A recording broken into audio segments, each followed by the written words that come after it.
চাকরি প্রত্যাশী প্রতিবন্ধী শিক্ষার্থীদের ৫ দফা দাবিতে যমুনা অভিমুখে লং মার্চ আটকে দিয়েছে পুলিশ। শুক্রবার বিকাল ৩:৩০টার দিকে তারা প্রধান উপদেষ্টার বাসভবন যমুনা অভিমুখে পদযাত্রা শুরু করেন। পরে শাহবাগ জাদুঘরের সামনে পুলিশ বাধা দেয়, এতে তারা সেখানেই অবস্থান নিয়ে বিক্ষোভ করেন। এ সময় পুলিশের ধস্তাধস্তির ঘটনা ঘটে। আন্দোলনে প্রতিবন্ধী ও দৃষ্টি প্রতিবন্ধী অর্ধশতাধিক তরুণ তরুণী শাহবাগে অবস্থান নেন। তারা বিভিন্ন বিশ্ববিদ্যালয় ও কলেজ থেকে স্নাতক ও স্নাতকোত্তর ডিগ্রি অর্জন করেও চাকরির সুযোগ না পাওয়ায় দীর্ঘদিন ধরে আন্দোলন করে আসছেন। দর্শক, শাহবাগে আছেন সহকর্মী শফিকুল ইসলাম, যুক্ত হচ্ছি তার সঙ্গে। শফিক, আন্দোলনরতরা কি শাহবাগে অবস্থান করছেন? কি অবস্থা শাহবাগের? যান চলাচল কি স্বাভাবিক রয়েছে? নির্বাহী আদেশের মাধ্যমে বিশেষ নিয়োগ প্রদান, শ্রুতি লেখক নীতিমালা সংশোধন ও ৩৫ চাকরিতে প্রবেশের বয়সসীমা ৩৫ করা সহ মোট ৫ দফা দাবিতে এই চাকরি প্রত্যাশী প্রতিবন্ধী গ্রাজুয়েট পরিষদের নেতাকর্মীরা তারা আন্দোলন করছেন। এবং আজকে দুপুরে তারা রাজু ভাস্কর্য এলাকা থেকে যখন প্রধান উপদেষ্টার বাসভবন যমুনা অভিমুখে রওনা হন এবং তারা যখন শাহবাগের যে থানা তার সামনে আসলে তারা সেখানে পুলিশি বাধায় আটকা পড়েন এবং এই মুহূর্তে তারা সেই শাহবাগ থানার সামনে অবস্থান করে আছেন এবং সেখানেই তারা বিভিন্ন স্লোগান দিচ্ছেন, বিভিন্ন কর্মসূচি তারা পালন করছেন।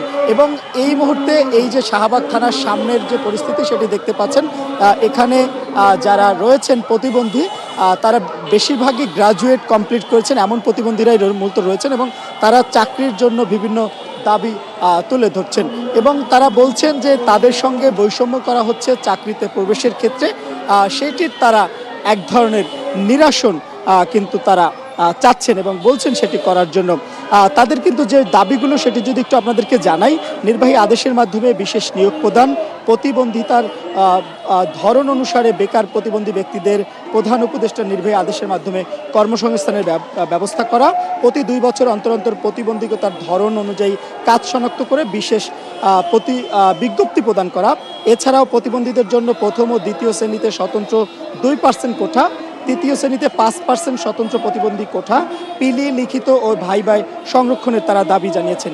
এছাড়াও বিদ্যমান অভিন্ন জাতীয় শ্রুতি লেখক নীতিমালা সংশোধনের দাবি তারা তুলেছেন এবং সমাজসেবা অধিদপ্তরের অধীনে বেল পদ্ধতিতে পাঠদান সংক্রান্ত সমন্বিত যে দৃষ্টি প্রতিবন্ধী শিক্ষা কার্যক্রম রয়েছে সেটি তারা চেয়েছেন এবং সেই সঙ্গে চাকরির বয়স তারা ৩৫ করার কথা বলেছেন। এবং কিছুক্ষণ আগে এখানে যারা রয়েছেন তারা কর্মসূচি ঘোষণা করেছেন এবং সেই কর্মসূচির সম্পর্কে আমরা জানতে চাবো। এই মুহূর্তে আমাদের সঙ্গে ডাকসুর কার্য পরিষদ নির্বাহী পরিষদের একজন সদস্য রয়েছেন এবং তিনি এই আন্দোলনের যুগ্ম আহ্বায়ক রাইসুল ইসলাম। আপনারা আজকে মূলত কি কি কর্মসূচি ঘোষণা করলেন? আগামী দিন আপনারা কি করবেন? আগামীকাল বিকেল ৩টায় রাজু ভাস্কর্য থেকে আবার আমরা পদযাত্রা করে যমুনা অভিমুখে যাব।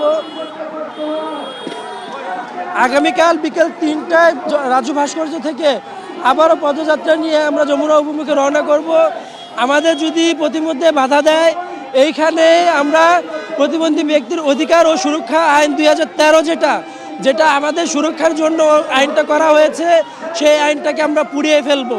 আমরা জানি যে আইন আমাদের সুরক্ষা দিতে পারে না, যে আইন আমাদের চাকরির নিশ্চয়তা দিতে পারে না, যে আইন আমাদের কর্মসংস্থানের ব্যবস্থা করতে পারে না, যে আইন আমাদেরকে সুযোগ সুবিধা দিতে পারে না, সেই আইন থাকার কোনো যৌক্তিকতাই নেই।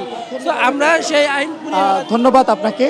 যেমনটি বলছিলেন যে এখন যারা আন্দোলন করছেন তারা আগামীকালও বিকেল ৩টা নাগাদ আবারও রাজু ভাস্কর্য এলাকা থেকে প্রধান উপদেষ্টার বাসভবন যমুনা অভিমুখে রওনা হবেন এবং সেখানে তারা যাওয়ার চেষ্টা করবেন এবং প্রধান উপদেষ্টার সঙ্গে কথা বলবেন।